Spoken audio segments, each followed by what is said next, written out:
bersemangat. Bangun dari mimpi, berikan motivasi bagi kita harus semangat. Buat rencana bagaimana supaya saya belajar keras. Di saat orang santai, saya harus bekerja keras. Saya menerapkan itu. Ketika teman-teman saya santai, saya bekerja keras, saya belajar, saya beribadah, saya berdoa, saya menyusun rencana. Agar supaya ketika saya berhasil, saya santai. Mereka masih pusing dengan urusan mereka terlambat. Dari sekarang, dari masih muda, dari masih remaja mulai, masih SMA mulai tata kehidupan. Berikan peraturan dan tata tertib berlalu lintas. Kenapa kita harus belajar materi ini? Kenapa kita harus belajar materi ini? Apalagi untuk anak-anak SMA.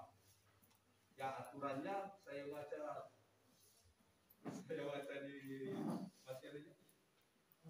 Peraturan dan tata tertib berlalu lintas bagi pelajar. Saya langsung berpikir, secara aturan pelajar ini tidak boleh bawa kendaraan karena tidak ada SIM. Tetapi dalam prakteknya bawa kendaraan.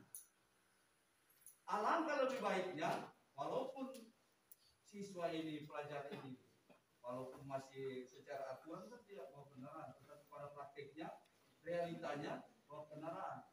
Tetapi walaupun dia bawa kendaraan dan tidak, dia harus memahami yang namanya etika dan tata cara berlintas. Karena apa? Karena gerak kita ketika kita keluar dari jalan itu sudah masuk ranahnya lalu lintas. Oke, next. Oke, ini pengertiannya. Etika itu sopan santun. Pernah enggak orang bilang begini? Tidak beretika. Tiba-tiba kamu duduk di depan guru, kamu angkat kaki. Kira apa itu? Orang beretika atau tidak? Atau gurumu, kamu panggil nama. Yoni, sini dong. Nah, ini anak. Itu beretika atau tidak? Tidak ya? Itu etika. Etika artinya kesopanan atau sopan santun. Sekarang lalu lintas. Lalu lintas artinya gerak kendaraan dan orang di ruang lalu lintas. Ruang lalu lintas itu sarana prasarana yang digunakan oleh orang untuk apa? Bergerak dari satu tempat ke tempat yang lain. Dia berjalan kaki, kalau suka luar jalan begini, macam sana lalu lintas itu. Jadi lalu lintas itu gerak kendaraan dan orang di ruang lalu lintas. Ruang lalu lintas itu prasarana yang digunakan untuk berpindah tempat dari satu tempat ke tempat yang lain. Karena setiap hari ada 3.000 orang yang meninggal karena kecelakaan lalu lintas. Pulau Jawa, di Gorontalo. Dan ada 1,3 juta orang meninggal setiap tahun. Dan kecelakaan lalu lintas menempati urutan ketiga yang paling berbahaya. Urutan pertama apa? Penyebab kematian. Urutan pertama itu jantung. Baru HIV, AIDS. Yang ketiga laka lantas. Makanya PBB membuat kampanye, mencanangkan kampanye, bahkan Korlan. Lanjut, next. Ini penyebab laka lantas. Empat faktor penyebab laka lantas. Manusia, kemudian kendaraan, ada jalan, ada cuaca. Manusia ini yang menyebabkan pola sosialisasi pakai lem standar. Sudah mulai pakai lem standar, mulai ada kesadaran di kota. Selain sosialisasi ada penindakan, sehingga mulai ada kesadaran. Pas saya tugas di Popalo, di Anggrek, aduh. Karena saya 14 tahun dinas di lalu lintas. Saya 14 tahun. Baru 14 tahun dinas di lalu lintas. Saya tugas di Popalo. Saya bilang begini, pas operasi di buka polsek. Assalamualaikum, selamat siang. Bapak, saya mau tanya, di sini ada jual kepala. Berapa satu kepala di sini? Kenapa saya tanya demikian? Ya, tidak ada yang pakai helm. Ini kira-kira begitu ya. Di sini ada jual. Yang pengemudi dari ketakutan langsung ketawa. Kenapa tanya? Enggak. Mana rata-rata di sini nih? Enggak pakai helm. Tanpa ada jual kepala di sini kan kalau orang celaka nak pakai helm, risiko kematiannya lebih tinggi. Karena apa? Karena di sini pusat kita, otak. Oke, ini faktor disiplin, faktor emosi. Misalnya di sini saya mau tanya, kalau ada yang mau kendaraan, misalnya ada lampu merah, baru posisi sudah lampu kuning, dia mau pelan hati-hati atau mau tambah laju?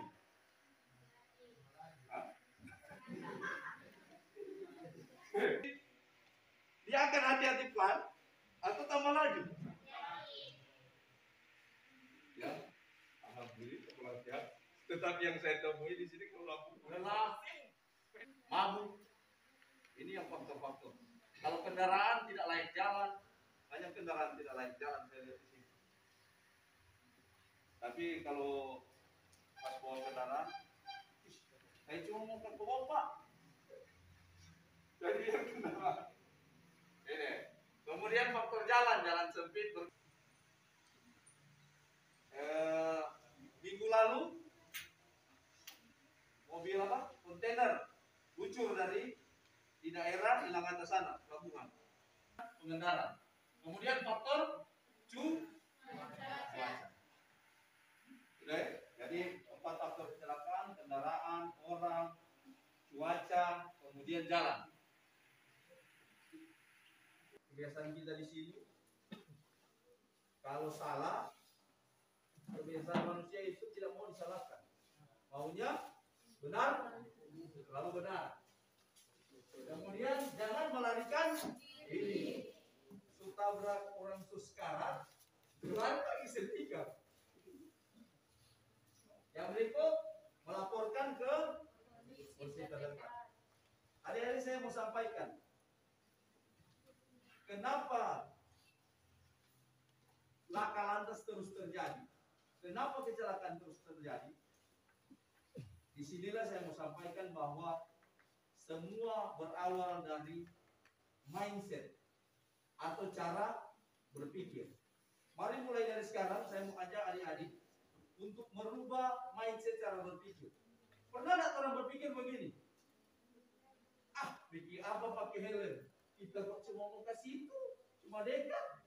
Tapi saya sampaikan tadi di awal tuh, kalau kamu tahu kamu keluar begini tidak akan selamat sampai di sana, ya silakan saja. Tapi kan kita tidak pernah tahu apa yang akan terjadi ketika saya keluar ini 2 menit ke depan. Mau terjadi apa? Kita tidak pernah tahu. Betul ya? Betul atau benar? Betul ya? Makanya mindset berpikir kita harus dirubah.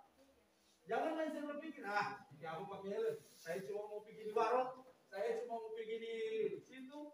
Tapi kita tidak tahu ketika kita keluar mungkin ada kendaraan lain langsung menabrak kita mengalami kecelakaan. Mengapa mindset berpikir harus dirubah? Supaya kita memiliki mindset berpikir bahwa kita harus beretika dan tahu tata cara berlalu lintas. Karena dari mindset berpikir, dari cara kita berpikir, pikiran itu kan yang mengatur dalam kehidupan. Tiba-tiba dia berpikir, saya mau jalan-jalan ke mana? Langsung jalan itu. Saya mau ke sana. Langsung jalan itu. Karena pikiran yang mempengaruhi seluruh aktivitas kehidupan kita. Makanya cara berpikir kita harus berubah. Mulai dari sekarang kita harus memiliki etika dan tahu tata cara berlalu lintas. Dari cara berpikir seseorang akan terbentuk yang namanya habit. Habit itu apa? Kebiasaan. Kita melakukan hal ini hari-hari kita lakukan, terbentuklah jadi apa? Karakter. Dari karakter terbentuklah jadi mentalitas, mental kita. Mental mulai terbentuk. Tidak peduli mau ada polisi dan enggak, saya nak perlu pakai helm. Ya apa? Itu sudah jadi mentalitas yang tidak baik. Begitu juga kalau budaya malas, budaya alauka di sini tuh bilang apa? Bolos apa? Alauka bilang gitu. Kalau sini apa di istilah? Kalau di kota alauka di sini apa? Kalahi.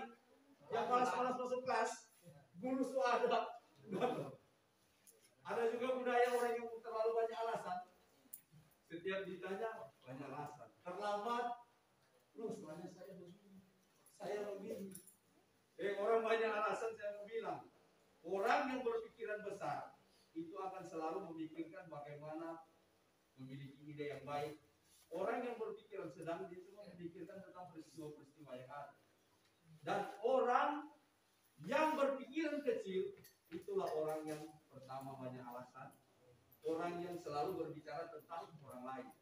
Jadi saya mau sampaikan, kamu mau sukses, berpikiran besar. Berpikiran harus banyak ide. Kalau kamu hanya berpikir, apa yang terjadi hari ini, peristiwa ini, itu orang yang berpikiran sedang. Apalagi kalau orang yang berpikiran kecil hanya memikirkan banyak alasan.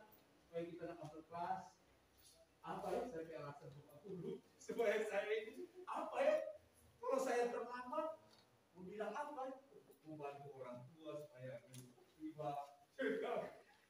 Saya mau ini supaya. Saya mau mengajak, marilah kita berpikiran besar, memiliki mimpi yang besar, memiliki impian yang besar, tetapi juga mampu mewujudkannya. Lanjut next. Oke, sekarang kita masuk ke tata cara berlalu lintas. Tata cara berlalu lintas itu diatur di Undang-Undang Lalu Lintas itu Undang-Undang Nomor 22 Tahun 2009. Tata cara perhatikan tata. Susunan kalau bawa kendaraan kalau di jalan harus tertib. Lanjut. Mencegah atau membahayakan keselamatan orang lain. Contohnya apa? Kalau ada jalan yang membahayakan keselamatan orang lain, contohnya apa? Yang membahayakan orang lain apa? Tidak boleh. Menyerit, tabung. Apalagi? Balap. Ada ini ABG kalau di jalan yang bawa motor, jago di tikungan berapa kali sering di tikungan, dia erosi dekat pos yang paling banyak itu. Kayaknya saya bilang ini mungkin beliau ini di ABG ini anak-anak remaja ini mungkin dia mengidap aspal ini karena dia belum merasa jatuh cinta tidak semanis jatuh di aspal.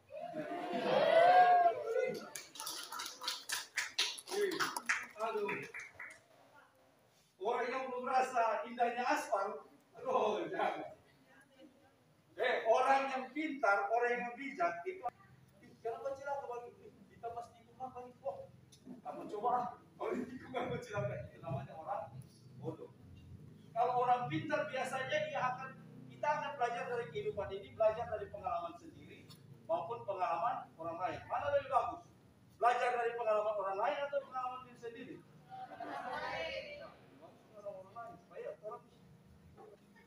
Tetapi kalau dalam proses belajar kita harus belajar dari pengalaman diri sendiri. Pengalaman adalah guru yang paling berharga. Jam berapa ini? Lanjut Pak. Oke. Belum ini? Berarti apa ya? Terus. Oke. Next. Ya. Ini kewajiban ketika membawa kendaraan. Pertama, dengan wajar dan penuh konsentrasi. Maksudnya apa? Ada yang tahu? Ketika membawa kendaraan harus dengan wajar dan penuh konsentrasi. Maksudnya apa? Ya betul. Apalagi? Ini maksudnya apa? Ketika Ketika membawa kendaraan harus dengan wajar dan penuh konsentrasi. Maksudnya apa? Inilah yang dimaksudkan pasal 106 ayat 1 ini yang dimaksudkan kalau bawa kendaraan ini jangan apa? Menggunakan handphone. Ini pasal ini maksudnya pasal ini. Kalau bawa kendaraan jangan kayak orang bisnismen yang nanti mau terima telepon di motor. Loh, saya jujur saya paling jengkel sekali lihat orang bawa kendaraan baru. Ini apa? Terima telepon di motor. Kalaupun mau terima telepon maksudnya pasal ini 106. Ini maksud pasal 106. Jadi bawa kendaraan harus wajar. Bawa kendaraan jangan ugal-ugalan. Kiri kanan. Harus sesuai dengan jalurnya ini. Sesuai pasal 106 ayat 1. Penuh konsentrasi. Yang kedua, kewajiban membawa kendaraan. Kemudian, setiap orang yang menggunakan kendaraan harus mematuhi ketentuan apa? Rambu larangan. Seperti apa? Yang pernah lihat baru garis kilometer per jam. Tapi yang terjadi, so ada tanda apapun kilometer per jam, di 60-80. Itu kalau di Jakarta sudah langsung. Jadi ketika orang melanggar lewat atlet, tidak perlu lagi polisi monola. Pagi pak, siang pak, saya mau tilang. Tidak ada. Dia tangkap dengan kamera, ada alatnya di direktur. Dia langsung tangkap dengan kamera, tilang akan langsung ke rumah. Kantor pos langsung bawa, pak silakan. Dan di kota, di kabupaten sudah banyak yang diantar ke rumah. Silakan bayar dendanya di bank. Dan ke depan nanti, kalau di sini kan masih belum. Kalau ke depan, macam di Jakarta sama di Sulawesi Utara, setiap petugas ini so pasang yang namanya cambuk. Kamera di sini. Jadi kalau orang melanggar dia cuma assalamualaikum, selamat pagi, maaf mengganggu, bapak melanggar ini. Sistem tilangnya masih mau bersentuhan, langsung bapak melanggar, sudah kami rekam, silakan. Nanti kami kirim surat tilang. Begitu. Sekarang wajib dipatuhi. Ya. Gerakan lalu lintas tahu ya? Tahu gerakan lalu lintas ada yang PKS di sini? Ya, ada PKS di sini, Pak. Umum harus ada uji berkala. Kemudian ada bukti lain. Kemudian ketika membawa kendaraan wajib kalau membawa mobil harus menggunakan sabuk. Helm yang bagaimana? Helm SNI Standar Nasional Indonesia. Yang bagaimana itu?